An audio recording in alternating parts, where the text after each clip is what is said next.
Hey, what's up, everybody?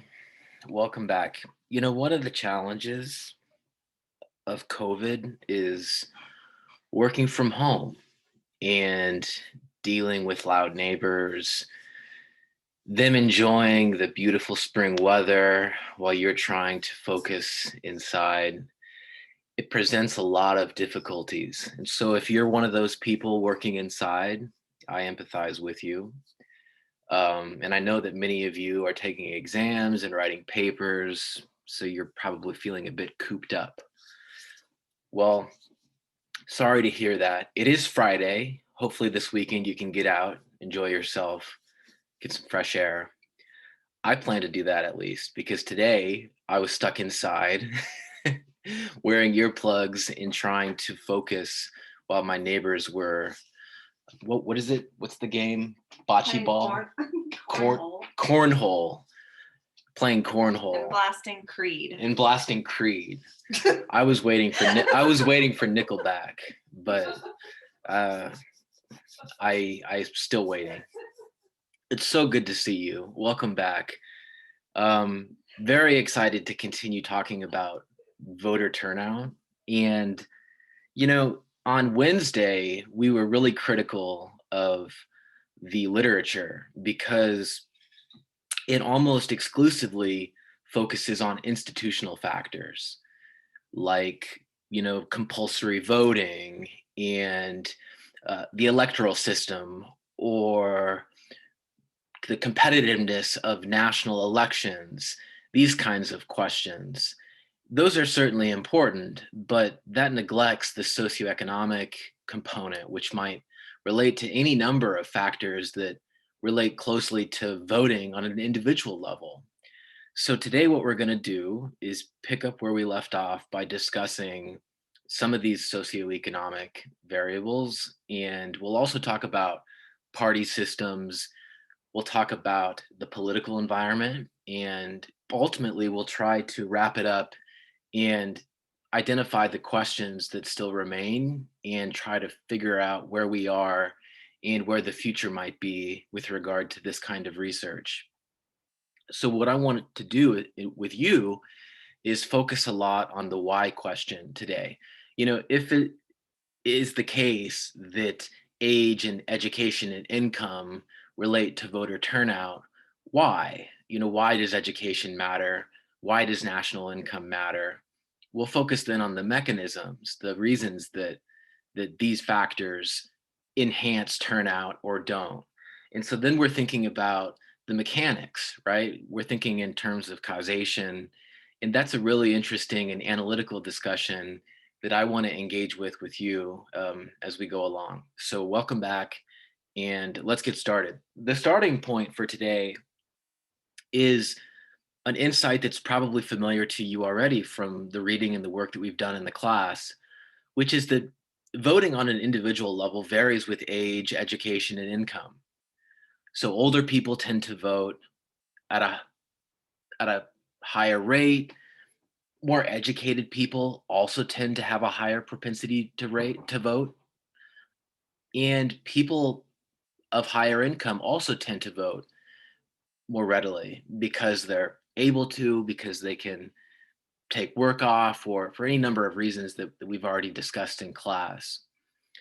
And so then it stands to reason that voter turnout on an aggregate level from country to country and maybe over time should vary with them as well, with maybe the age or the mean age of the electorate, the mean educational attainment of the electorate, and national income as well as individual income. We could imagine then that changes in those variables would also lead to changes in voter turnout. We could maybe compare countries across space and across time to figure out if that's the case. But then we would also have to ask another set of questions. We'd have to ask, for example, do economic crises decrease or increase turnout? If economic crises correspond with a reduction in income, well, then does that mean that voter turnout falls during crises as well? Because actually, we often find that voter turnout is higher during crises because voters have more at stake, or they perceive the potential alternatives to be more important to their future. Obviously, a question that we want to consider. I also want to ask, what about socioeconomic factors and whether they can explain long-term declines in turnout? Because we've already established that in places like New Zealand and elsewhere, and in general, voter turnout appears to be declining over time.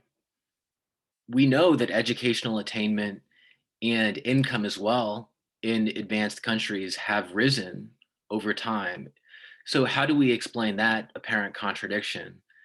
Some of these socioeconomic variables have been used to explain turnout, but they might have limits if we begin to consider that those long term patterns don't necessarily align with expectations.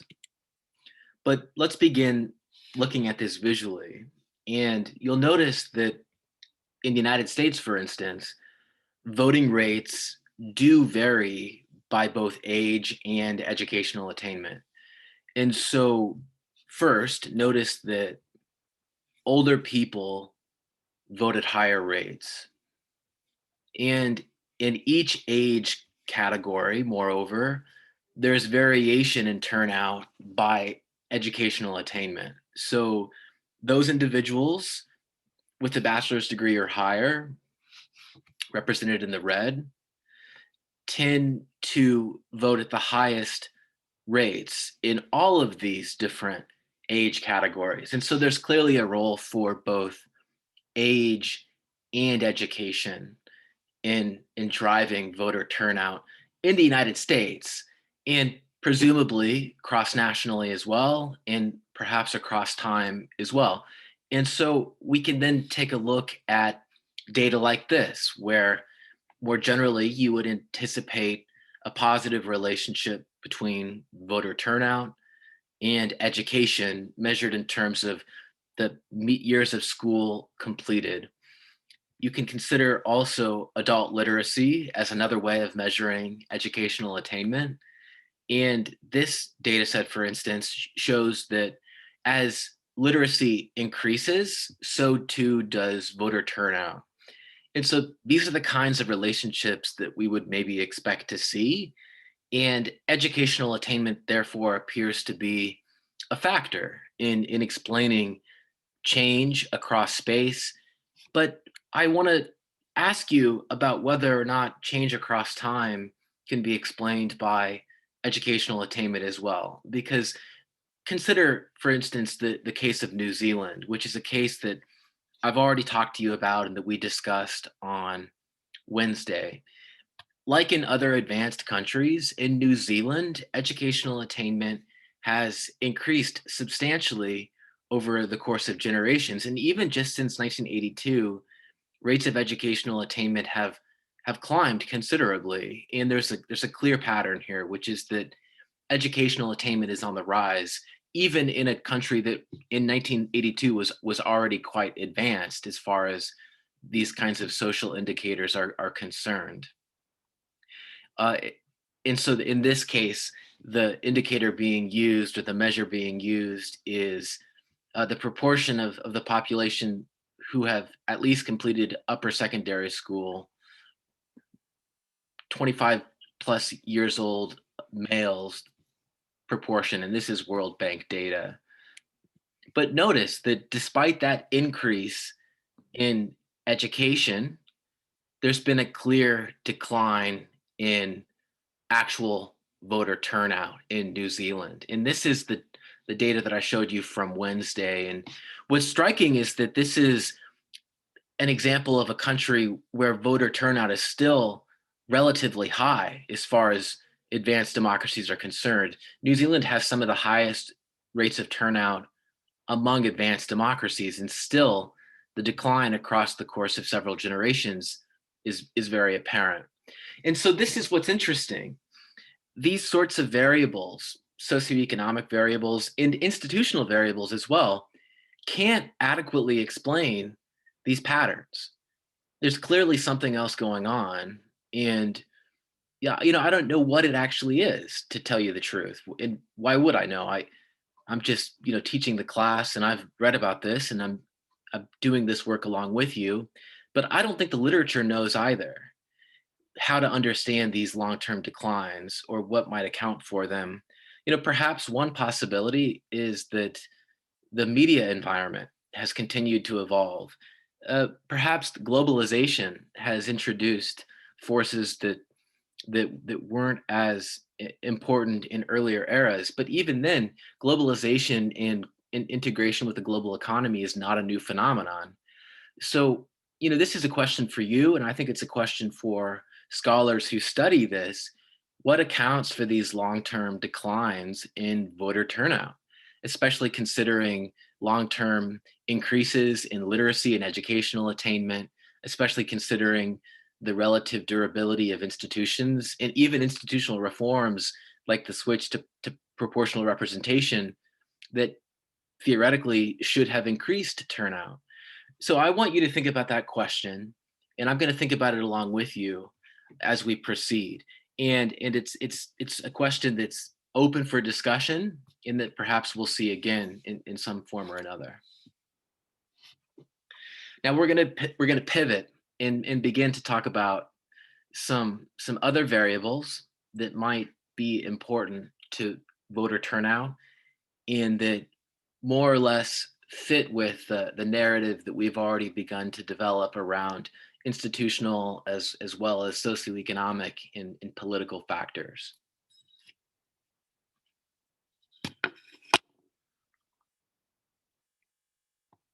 So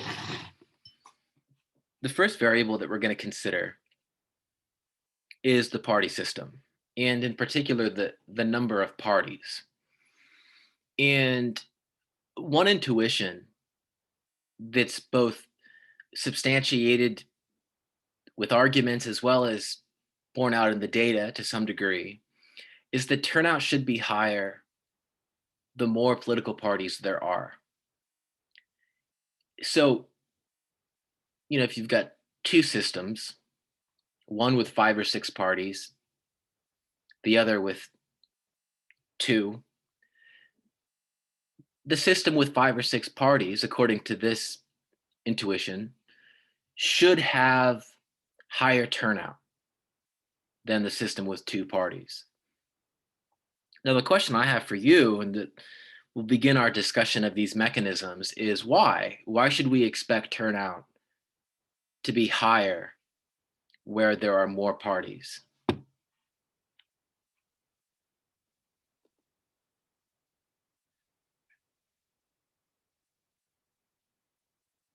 Because more parties allow more diverse representations and they make people have a better connection to what the representative or the party themselves would be supporting. Okay, so maybe it enhances representation, and maybe it affects the choices that voters themselves have, and maybe that changes their behavior. I think that is a good place for us to start. Let's unpack that. How does it affect the choices? How does it affect the behavior? How does it affect the representation? But maybe in particular, how does it affect the individual behavior of voters? Kind of in light of those choices and the changes in the choices available to voters.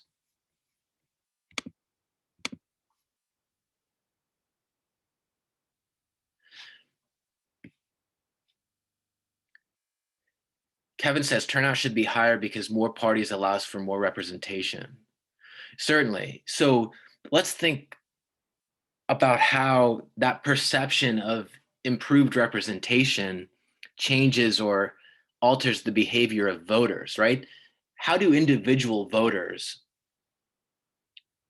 or individuals who may or may not vote behave differently if they perceive the representation to be better? Does that make them more or less likely to vote, and why? So Tessa says it increases competition. Okay, so That's a really important point, Tessa, and that's one that I hadn't really commented on or alluded to just yet. And this is a question for Tessa or for anyone else for that matter. When there's more competition between parties, what do those parties do, or how do they relate to voters differently than if there was less competition?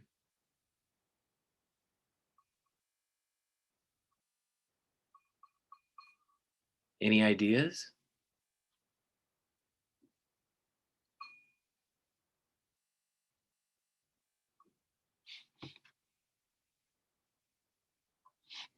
So Kevin says it would influence party coalitions. So it might influence party coalitions certainly after the election and maybe even before the election. Let's think about how the choices of individual parties and the choices in incentives of parties as well as voters change when there are more parties. Alondra says probably offer more incentives. So we're really kind of circling around this in a productive way. In some more ideas are coming in. Oscar says turnout should be higher because people can vote for the party that best fit their interests, knowing that they have the same opportunity to win or lose an election. Santiago says individual voters, they may find it confusing at first to which party they would want to vote for. With more choices, I feel like more individual voters would then use other aspects to decide on who to vote for. So, Santiago, do you think that with more choices, potential voters might be more likely to actually go out and vote? Or do you think that more choices confuses them and makes them stay home on election day? This is sort of the key question, right? How does the addition of more choices change the propensity to vote? And what many of you are pointing out is that that addition of more choices, it makes people more likely to vote, right? Because there's the potential for a better fit between them in a party with a chance to win. The potential for better representation because there are more parties who are contenders. And just generally speaking, voters might feel more satisfied with the alternatives, even if the eventual outcome of the election doesn't result in a victory for a party that they align with.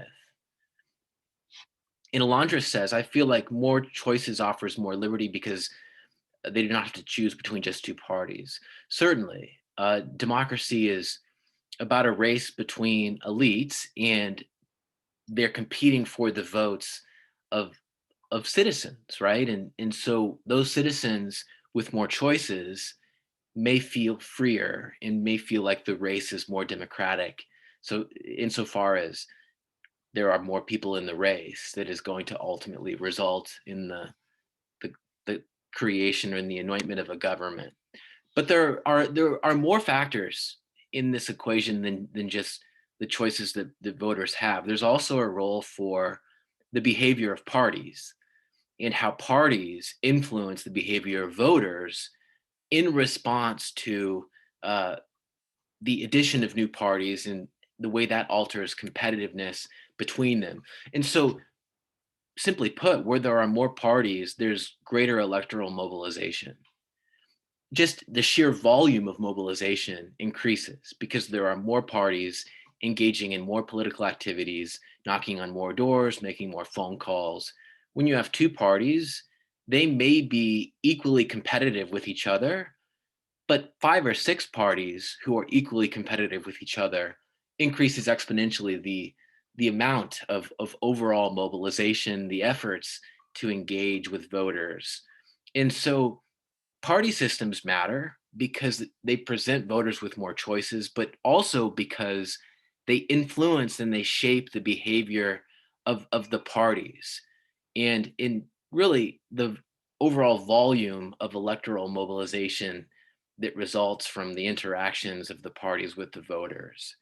And so I know many of you are favorable to the idea of increasing the number of parties. And I think this is the kind of argument that would suit you very well and would suit your position very, very well. The mere fact that, generally speaking, with more parties, there's higher turnout, at least on a theoretical level, because voters might have more options and because parties in general are engaged in more mobilization when you consider all their efforts taken together. But there's actually kind of a plot twist here, and I want you to be open to the possibility that more parties might actually have the reverse effect as well.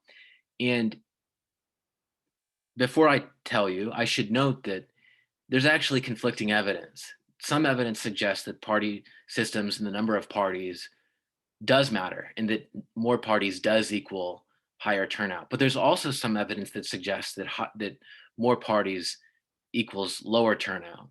In the line of reasoning supporting the evidence that suggests that more parties leads to lower turnout is that more parties can actually make the elections less decisive. And so, where coalition formation involves a lot of negotiations and bargains after the elections between individual parties, there can be very, very little connection ultimately between the preferences of the voters and the composition of the government after that negotiation and bargaining between parties. And so that makes the election itself less decisive. And as a result, there can be there's less satisfaction with the election experience. There can be the sense that the election outcome is less representative or less akin to the wishes of the electorate. And so there's conflicting evidence, and there are reasons to suggest that more parties could mean more turnout and less turnout, depending upon what evidence you look at. Now, as we move on, I want to consider still more factors that we know have some role to play, but that we know less about, and that we ultimately need to do more research to determine the role of. And the first one is the proportionality of the electoral system. And this is one that we already touched on Wednesday, but it's one that we'll address again because it's one of the factors that gets thrown around a lot, but that is the least sort of borne out in terms of the theoretical justification for the relationship. In other words, PR systems appear to be associated with higher turnout, but we don't know why they are. We don't know if they actually do increase turnout or if it's just a spurious relationship. And I think the question for you and for me is, why do PR systems increase turnout? What is your intuition? And remember that proportional representation electoral systems are electoral systems that translate votes into seats by allocating seats according to the proportion of the vote won by individual parties. First past the post systems or majoritarian systems are different because they give the whole constituency to the winner of the election in that given district. And they effectively waste the remaining votes. The question for us is, why do PR systems increase turnout? What's the intuition that you have, or what would be the reason why proportional representation, proportionally allocating seats, uh, increases turnout?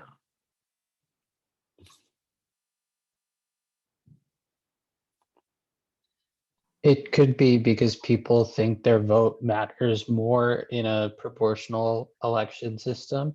So there's more incentive for them to go out and take the action because it'll have an actual impact on what legislate legislators or what parties get seats. So when the electoral system is by definition based on the idea that waste as few votes as possible by proportionally allocating seats, by allocating seats according to the share of the vote won by individual parties, people have more faith that the system is going to produce a democratic or a valid or a legitimate outcome. And so maybe they're more inclined to go to the polls. Absolutely, right? I mean, it's pretty straightforward. When the system is designed to allocate seats proportionally, perhaps people believe that their vote just does count because the system won't waste it by definition. So that's one reason. Can you imagine other reasons why PR systems might increase turnout?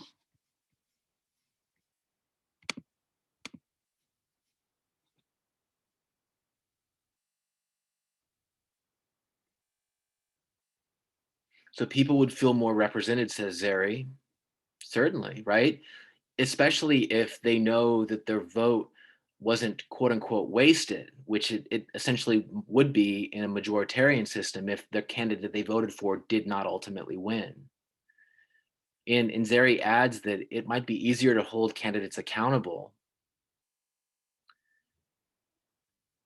Therefore, they believe more in the system and they have a stronger likelihood to vote. That's certainly a possibility, right?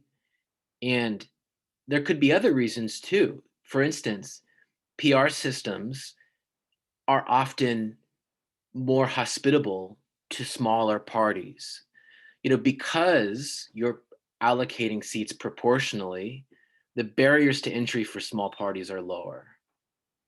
And that means then that it's easier for them to get seats. And when there are more parties, we just saw that people might be more inclined to vote. And so there could be direct as well as indirect reasons that proportional representation enhances turnout.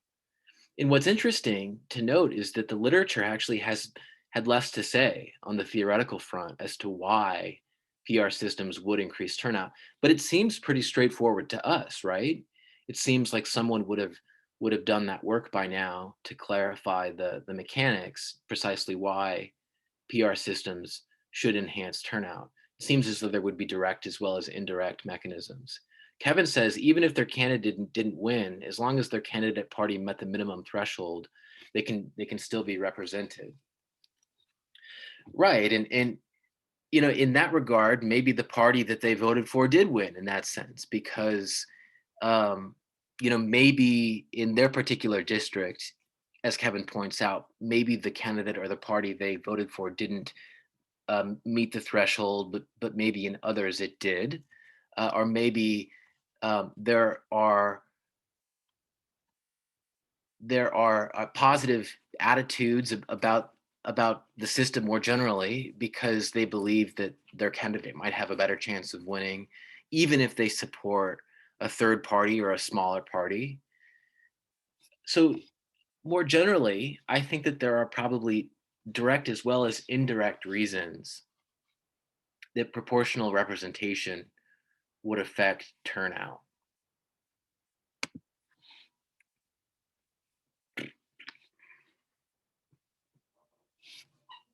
Now,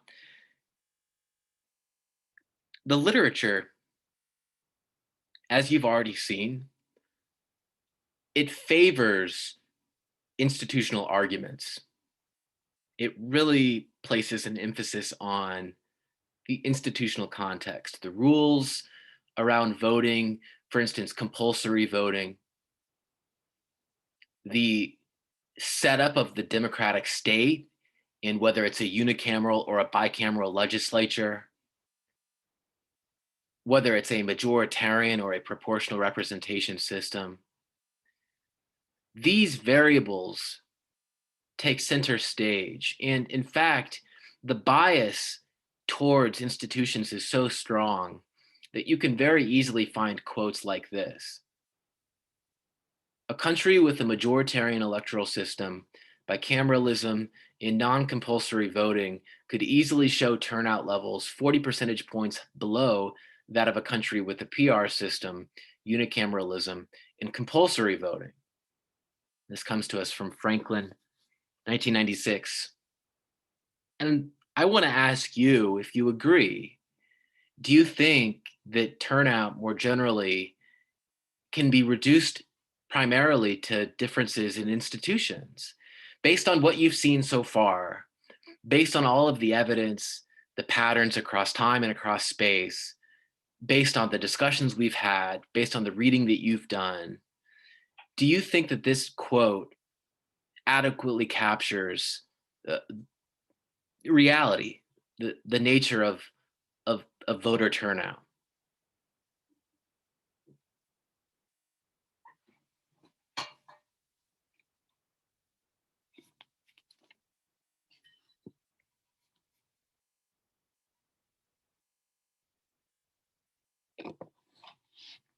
And let's hear from someone besides Ishan, whose contributions we appreciate. Um, but we have many of you here, and I'd like to hear from those of you who feel inclined to participate, but haven't made a comment yet, either in the chat or using the microphone.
Well, I'm going to call on someone if we don't get a participant here in the next few moments.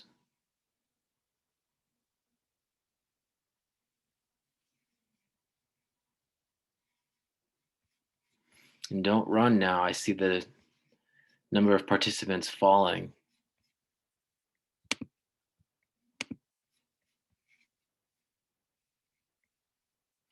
It's on the slide. Do you agree with this quote? Is there anything missing here?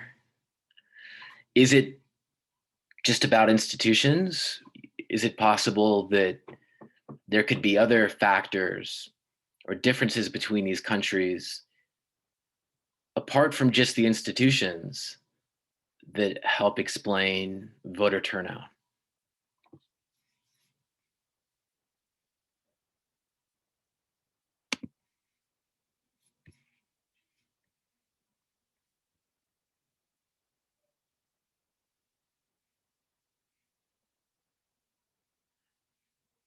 What do you think, Lorenz?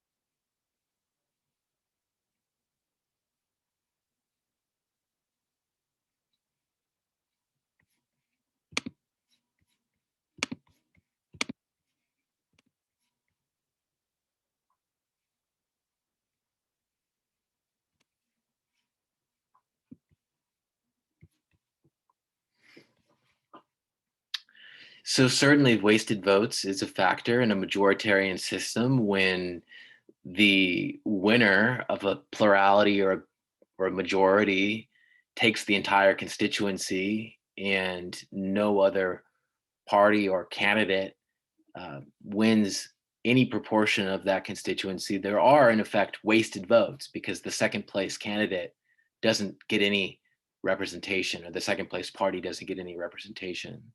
So wasted votes are a part of it, certainly. Alondra says, I think I did not agree with this quote because in regards to voting, we also have to think of participation outside of voting, like attending rallies. Oh, well, this is an interesting point. Alondra suggests that, participation extends beyond just voting. Although I think, to be fair, if we're comparing in terms of voter turnout, we should consider turnout, because turnout does ultimately determine the result of the election and the composition of the government in some way. Carlos says, I think the more power that the people have when it comes to voting, it shows more democracy. So I do agree.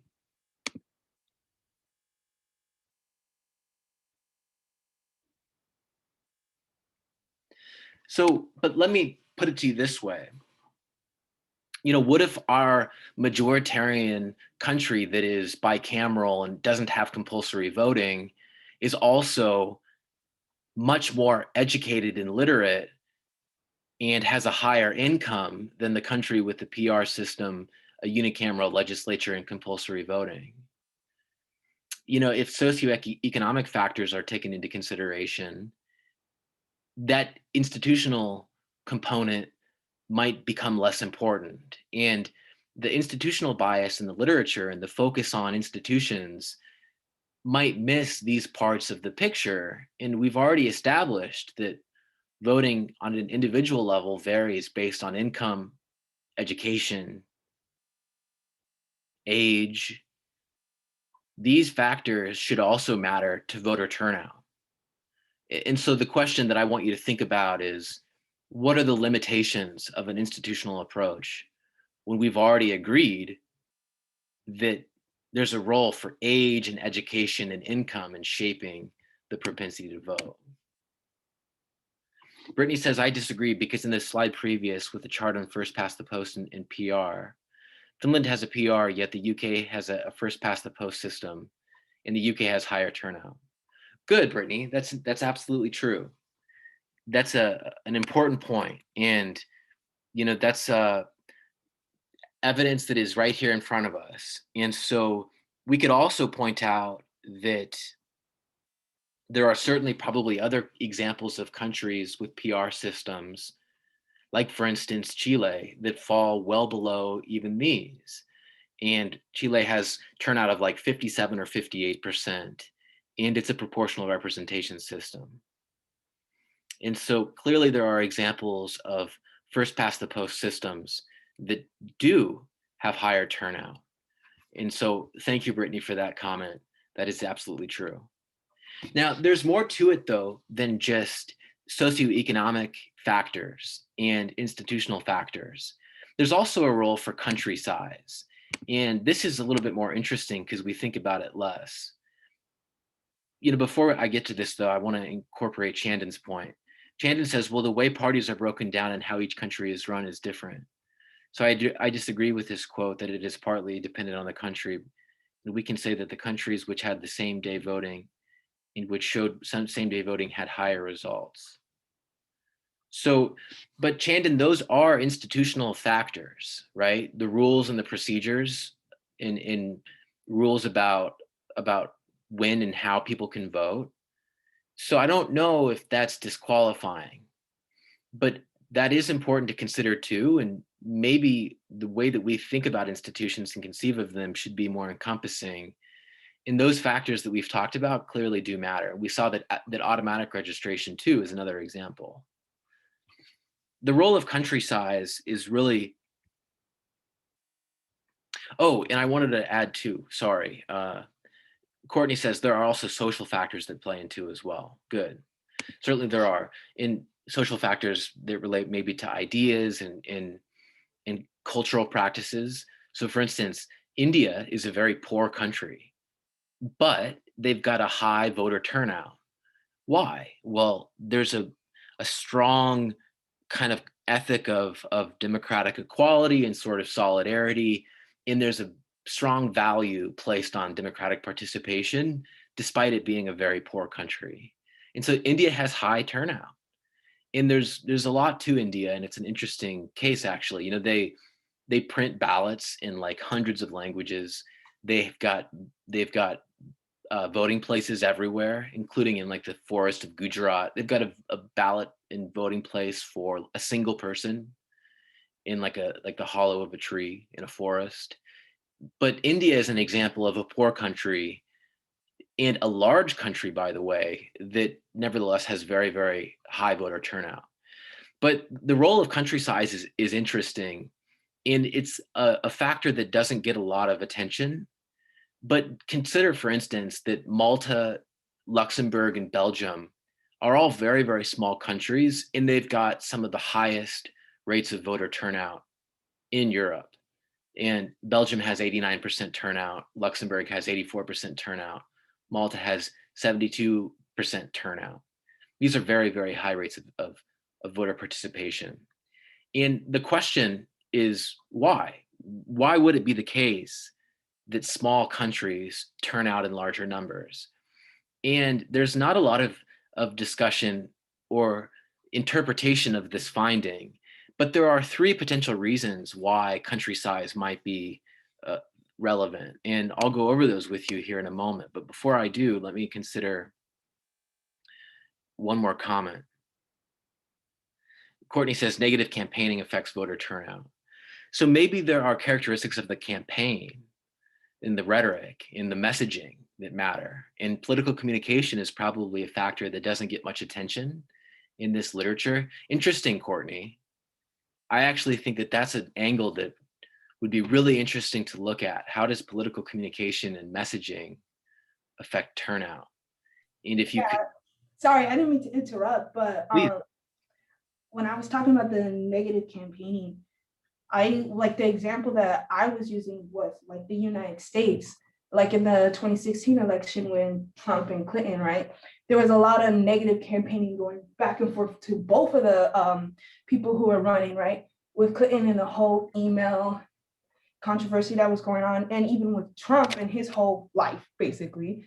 Um, that like basically like when people are voting and they see all that, it confuses them because they're like, okay, like they're kind of voting for the lesser of two evils when two campaigns are going out and they're basically like spreading negative ads against each other and all that. And that's when media comes into play into it too. If we look at the United States, before the civil rights movement, the suffrage and the voting in America was very low because only white men were able to vote. But then when civil rights movement happened and black people were able to vote, voter turnout increased. But then you can see the voter turnout decrease again in America when television started becoming more popular because negative campaigning and you saw those ads on television and that just kind of plays a role into it too. So I was thinking that it doesn't really all have to do with the institutions as well. Oh, excellent, Courtney. Thank you so much for sharing. I completely agree. And I loved your analysis too, because it was kind of historical. And you pointed out that even though civil rights and enfranchisement and important changes occurred, voter turnout declined when TV and these kinds of media became more prevalent. And I think that there are a few reasons for that. You point out that negative campaigning becomes a tactic when television is so important, and that's certainly true. And you observed that in 2016 there was a lot of that. I also think that in addition to that, when television becomes a strategy, parties and candidates rely less on outreach and traditional forms of mobilization. And so that can depress turnout as well because it's less personal and you're substituting what was once direct communication with something that is really indirect. And we know that participation is less active and more informal when it comes to attitudes and opinions and consumption of media.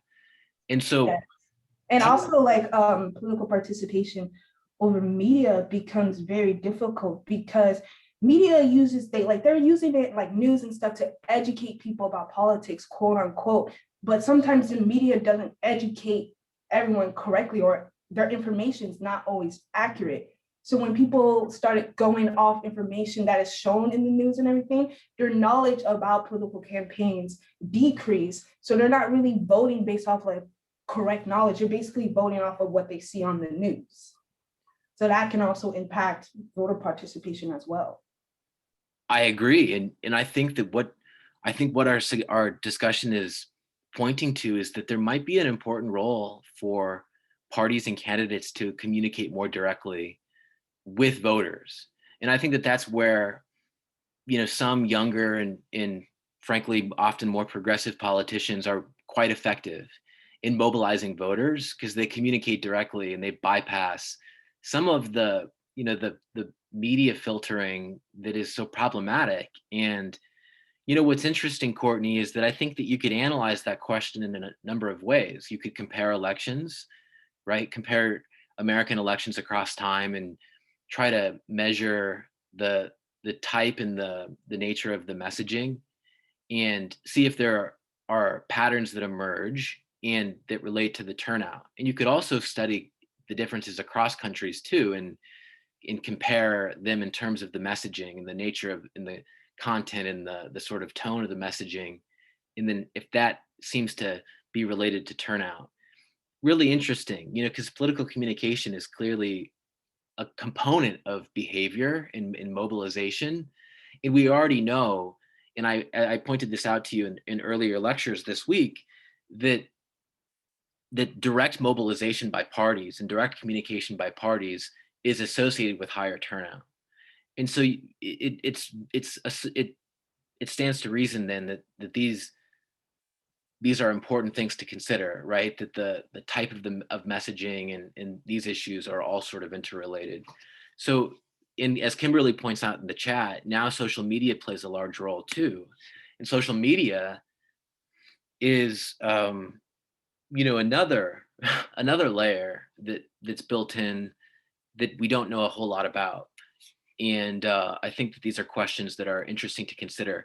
But the question of why would small countries have higher turnout remains an interesting one. And one possibility is that small countries have stronger social networks in smaller communities.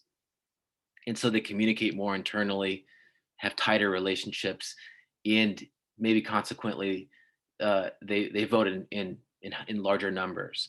One other possibility is that there's a stronger voter satisfaction or sense of belonging or importance or sense that their vote counts because it's a small country and because in that election, theoretically, that small election, one vote counts more than would be the case if it was a much, much larger country where there are many, many, many votes that could potentially swing things. And one other possible interpretation is that, with a small country, there are going to be fewer electors per legislator. So in other words, fewer citizens per legislator, assuming that the legislature or the parliament is essentially the same size as it would be somewhere else. And so that means then that individual voters have a larger say. All of these reasons could help to explain why countries like Malta, Luxembourg, Belgium have higher rates of turnout.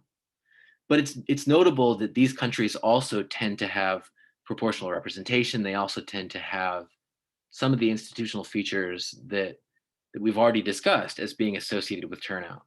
So it's hard to really say, what is actually doing the work here. And frankly, one of the problems is there's just not much research on this. We don't really know why country size is associated with turnout. Listen, everybody, we are actually out of time, which is completely fine because we always have robust discussions, and we did today as well. We'll finish this up on Monday and begin a new unit. But I hope that you have a wonderful weekend and that you get some rest and that you relax and that you enjoy the spring weather if that's in the forecast. So take it easy, and I'll see you on Monday.